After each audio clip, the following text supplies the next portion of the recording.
키운다고 합니다. 담임 목사님 개 이름이 토리인데 토리나 민키, 미미 이런 개가 아니라 이 두 마리 개의 이름은 선입견과 또 하나는 편견이라고 합니다. 그래서 사람이 살아가면서 이런 선입견과 편견이라는 거대한 감옥 속에서 살아가고 있습니다. 그냥 그저 웃어 넘기기에는 아주 가슴을 찌르는 말인 것 같기도 합니다. 말씀을 준비하면서 저도 그런 생각을 해보았습니다. 저의 선입견, 그다음에 저의 편견으로 인해서 많은 사람들이 또 상처를 받고 고통을 당하지 않았나라는 생각을 또 해보게 됩니다. 그런데 이런 선입견과 편견이 또 다른 이름이 있습니다. 무엇이냐면 교만입니다. 이 선입견과 편견은 교만이라는 것으로 다시 이야기할 수 있습니다. 그러니까 교만은 모든 죄의 근원이라고 이야기합니다. 그런데 그냥 선입견과 편견만 있는 것이 아니라 이것을 쫓아버릴 수 있는 또 개가 한 마리 있다고 합니다. 특별한 그 개의 이름이 있습니다. 그 개 이름은 백문이불여일견이라고 합니다. 백문이불여일견.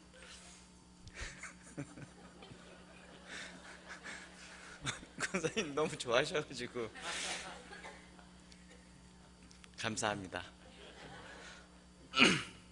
백문이불여일견인데 100번 듣는 것보다 한 번 보는 것이 낫다라는 이야기입니다. 그래서 이 개의 별칭이 있습니다. 별칭. 백문이불여일견은 일견이라고 별칭을 붙여주었습니다. 그래서 이 일견을 잘 키우면 이 선입견과 편견이 억누르고 조절할 수 있다라고 이야기합니다. 그래서 편견과 선입견이 없는 세상이 되었으면 하는 마음에서 또 모든 선입견과 편견을 버리고 일견으로 마음을 받아들이면, 그리고 여러분들이 쌓아온 식견을 가지고 그런 경험을 통해서 살아간다면 감사하면서 살아갈 수 있지 않을까, 또 행복한 삶을 살아가지 않을까라고 생각합니다. 오늘 설교의 제목은 화해를 방해하는 갈등입니다. 우리가 늘 화해하고 싶지만 우리를 방해하는 여러 가지 요소들이 있습니다. 그런데 그 가장 큰 요소 중에 하나가 이 갈등입니다. 이것들을 어떻게 우리가 해결해야 하는지 오늘 말씀을 통해서 또 생각해 보려고 합니다. 대형 트럭이 지하로 입구에 꽉 끼어 있는 사고가 일어났습니다. 그래서 그 높이에 딱 걸려서 차가 움직이지 않고 있습니다. 여러 사람들이 모여서 어떻게 할지 궁리를 하는데 어떤 어린아이가 와서 이렇게 이야기합니다. 타이어에 바람을 빼면 움직일 수 있을 거라고. 그런데 많은 어른들이 뭐라고 얘기했죠? 애들은 가라. 지금 이 중요한 상황에서 애들이 와가지고 이렇게 소란스럽게 하면 어떻게 하느냐. 우리는 그런 편견과 선입견을 가지고 있습니다. 그래서 타이어의 공기를 조금 빼어서 그 트럭이 쉽게 그 지하들을 건너간 일들이 있습니다. 어찌 보면 그냥 우리가 웃어 넘길 수 있는 그냥 예화이지만 이런 생각을 해보았습니다.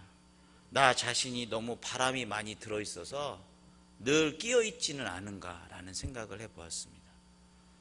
그래서 부딪히고 또 끼어있고 마찰이 일어나서 옴싹달싹하지 못하고 있습니다. 제 스스로가 바람이 너무 많이 들어있어서 어떻게 했죠? 바람을 빼야 합니다. 바람을 빼고 낮춤으로 인해서 갈등이 해결될 수 있습니다. 이 갈등이란 말은 그 한자를 보니까 칡갈에 등나무 등으로 칡과 등나무가 서로 얽혀 있다. 그래서 사정이 복잡하고 뒤엉켜 있고 화합하지 못함을 뜻한다라고 이야기합니다. 또한 서로 대치하는 견해, 처치, 이해 따위 그런 차이, 충돌 이런 것들 때문에 여러 가지 힘의 충돌로 인해서 발생하는 것이 갈등이라고 이야기합니다. 갈등의 대표적인 원인은 첫 번째가 우리가 서로 다르기 때문입니다.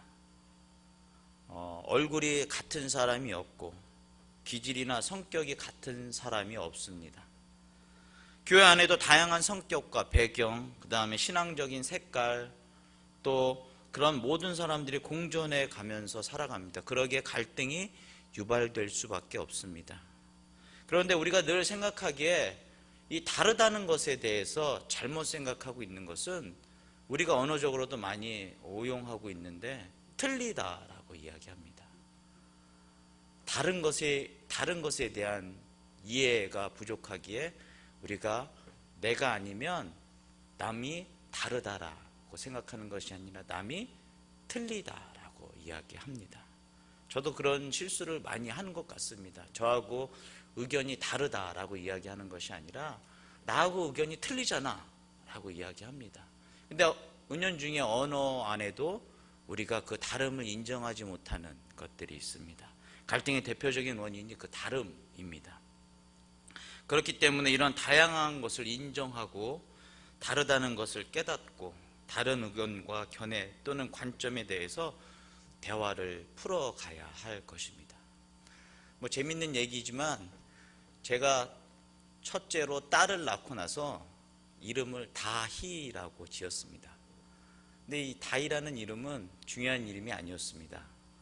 제가 사실 지금은 그런 마음이 없지만 아들을 바라고 있었던 마음이 좀 있었습니다. 그래서 아들을 낳으면 다일이라고 이름을 지으려고 제가 큰딸 이름을 다희라고 지었습니다. 둘째를 낳았는데 또 딸이 나왔습니다.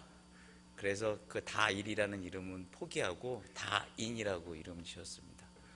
그 다일이라는 이름을 무엇을 뜻하는 거였냐면 다양성 안의 일치를 이야기하는 거였습니다. 그래서 저희 아이들이 이런 다양한 세상 속에서 일치하면서 살아가는 사람이 되었으면 좋겠다. 그래서 차마 딸에게 다일이라고 이름을 지을 수가 없어서 다희라고 짓고 다인이라고 짓고, 다일은 모르겠습니다. 하나님께서 주시면 다일이라고 지을 수 있을지. 그렇습니다. 다양성을 인정하는 것은 쉽지 않습니다. 여러분들도 아까 2마리 개를 키우고 계시기에 선입견과 편견으로 인해서 그 다양성을 인정하는 것은 쉬운 일이 아닙니다. 갈등을 일으키는 또 하나의 원인은 욕심입니다. 욕심. 그래서 인간의 욕심이 갈등을 조장하고 또한 그 조장하는 것만 아니라 그걸 자꾸 심화시킵니다. 그래서 욕심을 내는 대상에 집착하고 또한 방해하고 공격하고 내 욕심을 차리기 위해서 다른 상대방을 인정하지 못하고 거기서 갈등이 계속해서 벌어집니다. 인간의 욕심이 어찌 보면 그런 갈등의 주 원인이 될 수 있습니다. 그러면 여러 가지 다양한 사람들이 살아가고 있는, 다양한 배경과 환경 속에서 살아가고 있는 이런 교회 공동체에서 갈등을 올바르게 다루려면 무엇을 어떻게 해야 할 것인가? 우선 갈등 자체가 죄가 아니라는 사실을 기억해야 합니다. 많은 성도님들이 그렇게 생각합니다. 갈등하고 있으면 죄를 짓는 거라고 생각합니다. 그런데 아까 말씀드린 것처럼 다양한 사람들이, 다양한 생각들이, 다양한 사고들이 모여 있기 때문에 갈등할 수밖에 없습니다. 죄가 되는 것은 갈등을 어떻게 해결하느냐가 죄가 되느냐, 죄가 되지 않느냐라고 이야기하는 것입니다. 그러니까 갈등 자체가 죄는 아닙니다. 분명히 우리가 갈등이 일어날 수 있습니다. 서로 의견이 다르기에 또 서로 생각이 다르기에, 사고가 다르기에, 환경이 다르기에 갈등할 수 있습니다. 하지만 그것을 어떻게 해결하느냐에 따라서 복이 되기도 하고 화가 되기도 하는 것입니다. 우리가 갈등에 대해서 계속 이야기하고 있는데, 갈등에 직면했을 때 사람들은 이렇게 대처한다고 합니다. 첫 번째 어떻게 대처하냐면 회피하는 사람입니다. 그래서 갈등을 해결하기보다는 회피하려고 무마하는 거죠. 시간이 해결하겠지. 묻어두는 겁니다. 묻어두고 또 모른 척하고, 갈등하고 있는 사람이 저기서 걸어오면 보고 어떻게 하죠? 옆길로 피해서 가고, 그리고 딱 마주치면 어색하게 안녕하세요 이렇게 어색하게 인사하고, 뭐 그렇게 해서 그 사람과 가능하면 만나지 않고 대화하지 않고, 만나면 충돌하게 되니까 갈등의 원인이 자꾸 생기게 되니까 회피합니다. 그 다음에 두 번째 대처 방법은 뭐냐면 공격한다고 합니다. 공격. 그러니까 갈등하는 사람을 어떻게 해야 계속 몰아붙이는 거죠. 코너로. 그래서 그 사람을 비난하고, 그 다음에 그 사람이 하고 있는 것들에 대해서 냉대하고, 의도적으로 방해하고, 적대감을 노골적으로 표현하고, 언성을 높이고, 더 심지어는 언어 폭력까지 사용을 하게 됩니다. 아까 얘기했지만 갈등 자체가 문제가 아니라 갈등을 해결하는 방법에서 지금 문제가 발생하는 거죠. 그 다음에 대처하는 방법 세 번째가 무엇이냐면 하나님께서 우리에게 허락하신 화해하는 방법입니다. 회피하거나 공격하는 것은 갈등을 직면하는 것이 아닙니다. 평화적으로 해결하는 겁니다. 구체적인 방법으로 서로 간의 대화를 한다든지, 아니면 중간에 역할을 잘 할 수 있는 삼자를 통해서 서로 관계를 회복한다든지. 그런데 섣불리 잘못 시도했다가 오히려 감정만 더 상하게 되는 문제들도 있습니다. 근데 많은 사람들이 이런 갈등에 직면하면 처음에는 문제를 덮어둡니다. 그리고 피하려고 하고, 그런데 그게 나중에는 곧 큰 문제로 발생합니다. 그래서 공격적이 되고 싸우게 되는 거죠. 그래서 화해할 수 있는 방법을 잃어버리게 됩니다. 하나님께서 우리들에게 늘 모든 사람과 평화하라고 이야기하지만 우리는 그렇게 문제를 회피하고 묻어둠으로 인해서 계속해서 그 악이 순환하고 있는 그런 것들을 경험하고 있습니다. 그런데 그런 갈등이 꼭 이렇게 나쁜 것만은 아닙니다. 아까 쭉 얘기했지만 갈등을 통해서 잘못된 것들에 대해서 이야기했지만 갈등을 통해서 개인이나 조직의 기회가 제공될 수도 있습니다. 그래서 갈등이 꼭 나쁜 것만은 아닙니다. 하나님은 갈등을 기회로 삼으셔서 하나님께 영광을 나타내고 각 사람들을 성화시킨, 그러니까 그리스도인의 길을 걸어갈 수 있게끔 만들어 주시는 경우들도 있습니다. 그 다음에 갈등은 이웃을 섬길 수 있는 좋은 기회가 됩니다. 내가 저 사람과 지금 갈등하고 있으면 내가 상대방에게 조금 더 친절하게, 어떤 배려하는 마음으로, 그러면 큰 감동을 받을 수 있습니다.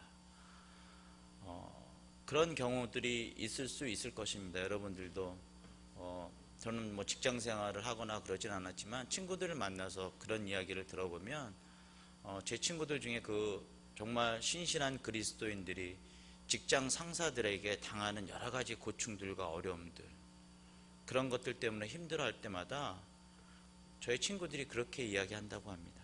그럴수록 저 사람을 더 불쌍히 생각하고 더 섬기고 그를 위해서 더 수고하고 애쓴다라고 이야기합니다. 요즘에 워낙 그 생존 경쟁이 치열한 시대이기 때문에 윗사람들이 아랫사람들을 아주 혹독하게 연단한다고 합니다. 그런데 저희 친구는 그렇게 받아들이고 해결해 나아가고 있습니다. 오히려 그런 갈등이 섬길 수 있는 기회가 되는 경우들도 있습니다. 오늘 성경 말씀은 남유다 왕 아마샤와 북이스라엘 왕 요아스의 갈등을 다루고 있습니다. 당시 이스라엘은 남과 북으로 나누어져 있습니다. 그 남과 북이 전쟁을 하려고, 또 전쟁을 일으켜서 한 나라가 어려움을 당하는 그런 내용들이 있습니다. 오늘 우리나라에도 곳곳에 갈등이 발생하고 있으며 교회에도 여러 가지 갈등들, 인간관계 속에서 여러 가지 갈등들이 발생하고 있습니다. 갈등에 대해서 좀 조사를 해보니까 한국 사회 갈등 수준이 그 OECD 27개국 중에 두 번째로 가장 심각하다라고. 그래서 저는 그것을 수치적으로 KDI에서 계산을 한 게 나와 보니까 그 갈등으로 인한 경제적 손실이 연간 246조 원이 달한다고 합니다. 그러니까 이게 무슨 얘기인가 봤더니 그 뭐 노사 간의 갈등이라든지 뭐 이런 것들로 인해서 발생하는 여러 가지 손해들 이야기하는 것 같습니다. 화해를 방해하는 그런 갈등들, 그 원인과 해결책에 대해서 오늘 말씀을 통해서 한번 나눠보려고 합니다. 먼저 하나님께서는 우리들에게 화해를 이루어 주셨습니다. 그러니까 우리 스스로가 화해를 이룰 수 없는 상황이기에 하나님께서 우리들에게 화해를 이루어 주셨습니다. 오늘 10절에 남유다는 에돔을 쳐서 파하였다라고 말합니다. 남유다는 하나님의 도우심으로 에돔과의 전쟁에서 승리합니다. 남유다는 에돔과의 전쟁을 위해서 30만 명의 군대를 모았고 부족하다고 생각해서 북이스라엘 10만 명의 용병을 사왔습니다. 그러니까 도합 40만 명이 된 거죠. 그러니까 아마샤하고 요아스하고 갈등이 일어나기 전에는 이렇게 용병을 빌려주는 그런 관계였습니다. 그런데 하나님께서 유다 왕 아마샤에게 하나님의 사람을 보내서 제안합니다. 이 내용은 역대하 25장에 기록되어 있는 내용들입니다. 역대하에는 유다 왕들의 내용들이 쭉 기록되어 있는데 이 아마샤에 관한 내용들이 그 25장에 기록되어 있는데 지금 오늘 본문에 기록되어 있지 않은 것들이 조금 더 자세히 기록되어 있는 내용이 역대하에 기록되어 있습니다.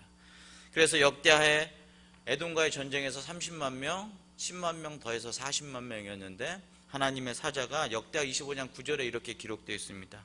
하나님께서 능히 이보다 더 많은 것을 주실 것이니 이스라엘의 용병을 보내라. 그래가지고 이스라엘 용병을 보냈습니다. 왕은 하나님의 말씀대로 이스라엘 용병을 보내버렸습니다. 그리고 유대 백성 30만 명을 데리고 나가서 하나님의 힘을 의지하여서 에돔과의 전쟁에서 승리합니다.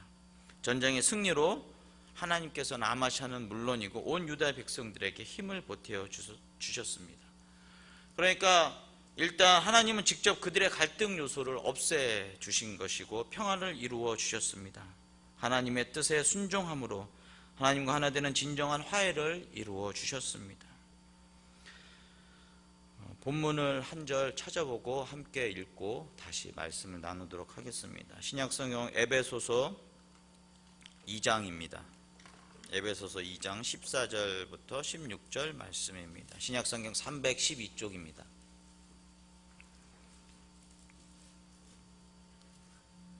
에베소서 2장 14절부터 16절 말씀 312쪽 다 같이 한 목소리로 읽겠습니다. 그는 우리의 화평이신지라 둘로 하나를 만드사 원수된 것 곧 중간에 막힌 담을 자기 육체로 오시고 법조문으로 된 계명의 율법을 폐하셨으니 이는 이 둘로 자기 안에서 한 새 사람을 지어 화평하게 하시고 또 십자가로 이 둘을 한 몸으로 하나님과 화목하게 하려 하심이라. 원수된 것을 십자가로 소멸하시고. 아멘. 하나님 앞에서 예수 그리스도는 믿음으로 하나 되게 해 주셨다라고 이야기합니다. 하나님과 우리 사이의 평화는 하나님과 하나 되게 하는 화해에서 비롯되는 것입니다. 둘을 하나로 만드시는 하나님의 귀한 역사, 그것들이 우리 교회에, 우리 가정에, 우리 사회에 그런 역사들이 일어나기를, 또한 하나님이 주시는 평화 또 화해의 삶을 살 수 있는 그런 귀한 은혜를 경험하시기 바랍니다. 두 번째로, 하나님을 떠난 인간은 갈등을 일으켰습니다. 오늘 본문 계속해서 8절부터 11절까지의 말씀의 내용입니다. 8절에 이렇게 기록되어 있습니다. 오라, 우리가 서로 대면하자. 남유다 왕 아마샤가 북이스라엘 왕 요아스에게 전쟁을 선포합니다. 두 가지 이유가 있습니다. 오늘 본문 말씀에는 기록되어 있지 않은데 역대하 25장에는 기록되어 있습니다. 먼저 북이스라엘 그 용병 10만 명의 용병들이 만행을 저지릅니다. 너희들이 이제 용병으로 필요 없으니까 너희 나라로 돌아가라. 그랬는데 너희 나라로 돌아가는데 그냥 돌아간 것이 아니라 용병들이 집에 가는 길에 성읍을 약탈하고 주민 3,000명을 죽이는 그런 만행을 저질렀습니다. 그러니까 자기들도 돌아가면서 전쟁을 하려고 왔는데 전쟁을 하지 못하고 돌아가는 거에 대한 울분들, 뭐 여러 가지 갈등들, 이런 것들을 자신 스스로 조절하지 못하고 그냥 만행을 저질러 버립니다. 그래서 이야기합니다. 남유다왕 아마샤가 우리가 서로 대면하자. 그래서 하나님의 사람의 말대로 돌아가라고 하자. 그 말에 화가 난 이스라엘 용병들이 만행을 저지르고 전쟁을 선포하기에 이르릅니다. 또 하나님의 약속대로 에돔과의 전쟁에서 대승했지만 아마샤는 전쟁의 승리를 하나님께 돌리지 않았습니다.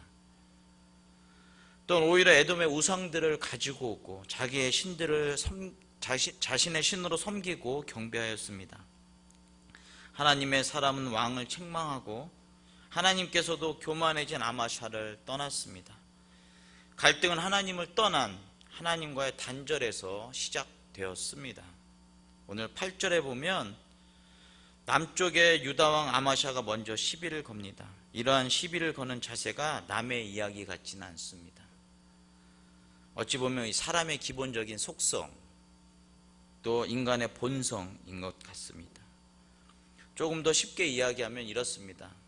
남유다왕 아마샤가 우리 전쟁 한번 합시다, 한번 붙어봅시다 라고 이야기하니까 북이스라엘 왕 요아스는 이렇게 이야기합니다. 너 같은 레바논의 가시나무가 건방지게라고 대꾸합니다. 그게 왕하 14장 9절에 기록되어 있는 내용입니다. 우리 전쟁 한번 하자 그랬더니 가시나무 같은 땡땡이 이 고귀하고 순귀한 백향목에 감히 대들다니 지나가는 들짐승이 너의 가시나무를 짓밟을 것이다 라고 이야기합니다. 그러면서 10절에 북이스라엘 왕 요아스가 남유다 왕 아마샤에게 말합니다. 10절에 기록되어 있는 내용입니다. 내가 에돔을 쳐서 파하였으므로 마음이 교만하였으니 스스로 영광을 삼아 왕궁에 나와 내 집으로 돌아가라. 어찌하여 화를 자초하여 너와 유대가 함께 망하고자 하느냐. 에돔을 쳐서 한 번 승리하더니 기가 살았구나 라고 이야기하면서 나에게 전쟁을 걸어오는 것이냐라고 이야기하면서 서로가 지금 갈등하고 있는 상황입니다. 요아스는 아마샤의 교만함을 지적하였고, 교만함은 자신의 힘을 과신하는 것에서 시작되었고, 교만하기 때문에 하나님을 떠났으며, 교만하기 때문에 하나님을 떠나 하나님 없이 살아갔으며, 하나님 의지하지 않고 자기 힘으로 살아갈 수 있다라고 생각하고, 또한 그런 교만의 결과로 전쟁에서 크게 피해를 입고 맙니다. 우리는 여러 가지 갈등 상황에서 살아가고 있습니다.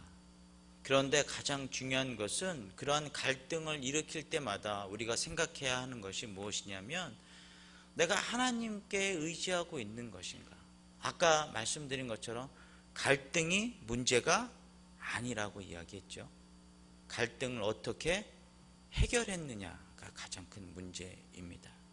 그런데 오늘 보니까 그런 갈등이 벌어졌을 때 그들은 하나님께 물어보지 않고 하나님께 의지하지 않고 자신의 생각대로 자신의 판단대로 행동하면서 살아갔습니다. 한 가지 더 생각해 볼 것은 하나님만 바라볼 때 갈등이 해결될 수 있습니다. 갈등의 결과는 어찌 보면 비참합니다.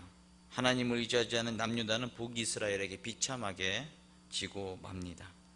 그래서 성벽이 헐리고 하나님의 성전의 보물까지 약탈당하고 있습니다. 왜 이렇게 되었냐 하면 그런 갈등을 해결할 수 있는 방법들을 제대로 알고 있지 못했기 때문입니다. 사랑하는 성도 여러분, 늘 우리는 살아가면서 우리가 신앙생활을 하면서 또한 우리가 가정에서 같이 살면서 직장생활을 하면서 여러 가지 인간관계를 통해서 여러 가지 갈등을 겪고 있습니다. 직장인들의 대다수의 어려움은 여론조사를 보면 이렇습니다. 자신의 능력이 없어서 업무 처리를 못해서 어려움을 겪는 것이 아니라 관계 속에서의 어려움 때문에 직장 생활이 힘들다라고 많이 이야기합니다. 우리가 이러한 갈등이 생길 때마다 우리가 이 갈등을 어떻게 해결해야 하는지 하나님께 지혜를 구해야 할 때입니다. 무엇보다도 하나님께서는 우리가 화해하기를 원하시며, 무엇보다도 하나님께서는 우리가 힘을 모아서 주님의 몸된 교회를 든든히 세워나가기를 원하십니다. 하나님께서는 유다왕 아마샤를 북이스라엘 왕 요아스보다 15년 더 길게 살도록 하셨습니다. 참 말씀을 준비하면서 그런 생각을 해보았습니다. 아마샤가 하나님께 교만한 행동을 하고 전쟁을 일으키고 자기 마음대로 갈등을 유발하고 살아갔지만 결국은 요아스보다 15년을 더 살게 하셨다. 이게 무슨 내용일까라고 생각해 보았습니다. 하나님은 아마샤를 여전히 사랑하고 계십니다. 그가 다시 하나님을 의지할 수 있는 기회를 주셨고, 남유다가 바벨론의 포로로 잡혀갔어도 하나님께서는 약속하신 대로 다시 돌아오게 하시고, 아브라함에게 백세의 아들을 주시고 민족의 주상이 되게 하셨습니다. 우리가 여러 가지 갈등을 겪으면서 살아가고 있지만 하나님께서는 여전히 주님의 몸된 가정을 사랑하시고, 주님의 몸된 교회를 사랑하시고, 주님의 몸된 이 나라를 사랑하고 계십니다. 그러기에 하나님께서는 그런 갈등을 해결할 수 있는 시간을 우리에게 주시고, 또한 갈등을 해결할 수 있는 힘을 우리에게 주십니다. 히브리서 12장 2절에 믿음의 주여 온전케 하시는 이인 예수를 바라보자 라고 이야기합니다. 우리가 한 예수를 바라보고 있을 때에 우리 안에 있는 갈등이 해결될 수 있습니다. 사랑하는 성도 여러분, 갈등은 늘 일어납니다. 또한 그것을 통해서 더 발전할 수 있고, 그것을 통해서 내가 더 겸손해질 수 있는 기회들이 있습니다. 그런데 그것을 어떻게 해결하느냐가 우리의 삶의 가장 중요한 핵심입니다. 믿음의 주에 온전케 하시는 예수를 바라보시기 바랍니다. 사랑하는 성도 여러분, 화해를 방해하는 것은 갈등입니다. 그리고 갈등의 시작은 교만이고, 교만은 하나님과의 단절입니다. 하나님을 인정하지 않고 사는 삶, 하나님을 의지하지 않고 자기 힘으로 사는 삶, 이것이 교만이고, 반면에 항상 하나님을 의지하고 하나님의 능력에 늘 사로잡혀서 살아가며 하나님을 바라보고 하나님만 의지할 때 하나님께서는 자연스럽게 우리의 갈등을 해결해 주시고 우리들에게 참 평화를 허락해 주십니다. 지금도 갈등을 겪고 있는 많은 요소들이 있습니다. 하지만 그것이 꼭 나쁜 것만은 아닙니다. 그것을 통하여서 주님의 몸된 가정이 바로 세워질 수 있으며, 그것을 통하여서 주님의 몸된 교회가 바로 세워질 수 있으며, 그것을 통하여서 주님의 몸된 나라가 바로 세워질 수 있습니다. 갈등은 죄가 아닙니다. 갈등을 어떻게 해결하느냐가 우리들에게 죄로 다가오든지 그것을 통해서 하나님의 사람으로 바로 세워질 수 있는지 오늘 주님께서는 우리들에게 말씀해 주고 계십니다. 사랑하는 성도 여러분, 늘 갈등을 겪고 살아가고 있습니다.